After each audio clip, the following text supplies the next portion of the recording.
What's their end game in the sense of their reasoning for this infiltration into the United States? Because it's like for a lot of people, they understand. Okay, they would understand if it was something military. They would understand if it was something economic. But what specifically is their reasoning and their justification for doing this in their minds?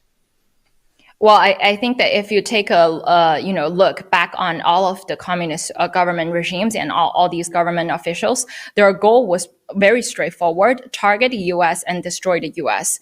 Thinking about the digital currency that the Chinese Communist Party is currently promoting, the primary goal of their DCEP plan was to replace the USD dollar systems, was to bring out a Western financial tsunami, which they've already caused certain impact into it.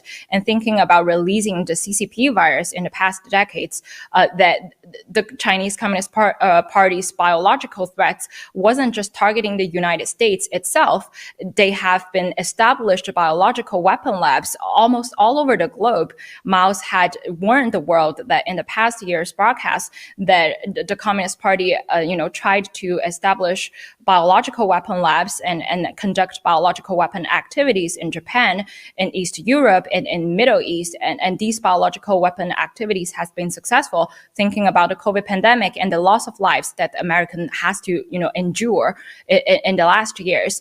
And one funny thing or one weird thing that we can talk about today was thinking about the illegal CCP lab that was just reported recently in California, right? And that in Mao's, 2021 broadcast, he specifically mentioned that he wanted the world to be careful about the release of this COVID pandemic and about the further release, of a stronger virus in 2021 between summer and fall.